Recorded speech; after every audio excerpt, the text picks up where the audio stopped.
Husbando. For people who, like you and I, are in the roughly middle class, what would a second Great Depression mean to us? Like, what would happen? I mean, for us specifically, it really depends on the financial sector because it's where I work. And the biggest thing you worry about are jobs and job markets. In my case, I probably wouldn't be impacted a ton if we hit another depression, mainly because I don't hold a job that would be impacted on it. There would be a lot of people in our position, typically in the retail sectors and in the and other portions of the financial sectors that would be impacted very heavily as companies scale back and trim down.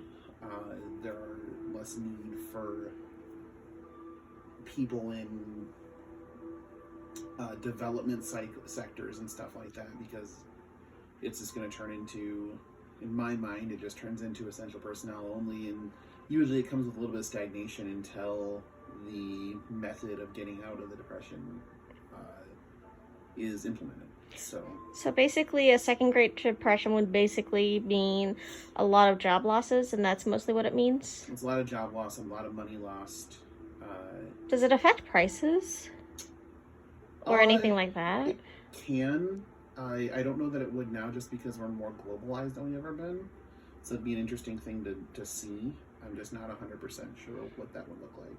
This question came to mind because there was a post that I saw on Facebook where a friend of ours posted that they think that after all this is over, they think that there's going to need to be another New Deal or something to avoid a second Great Depression.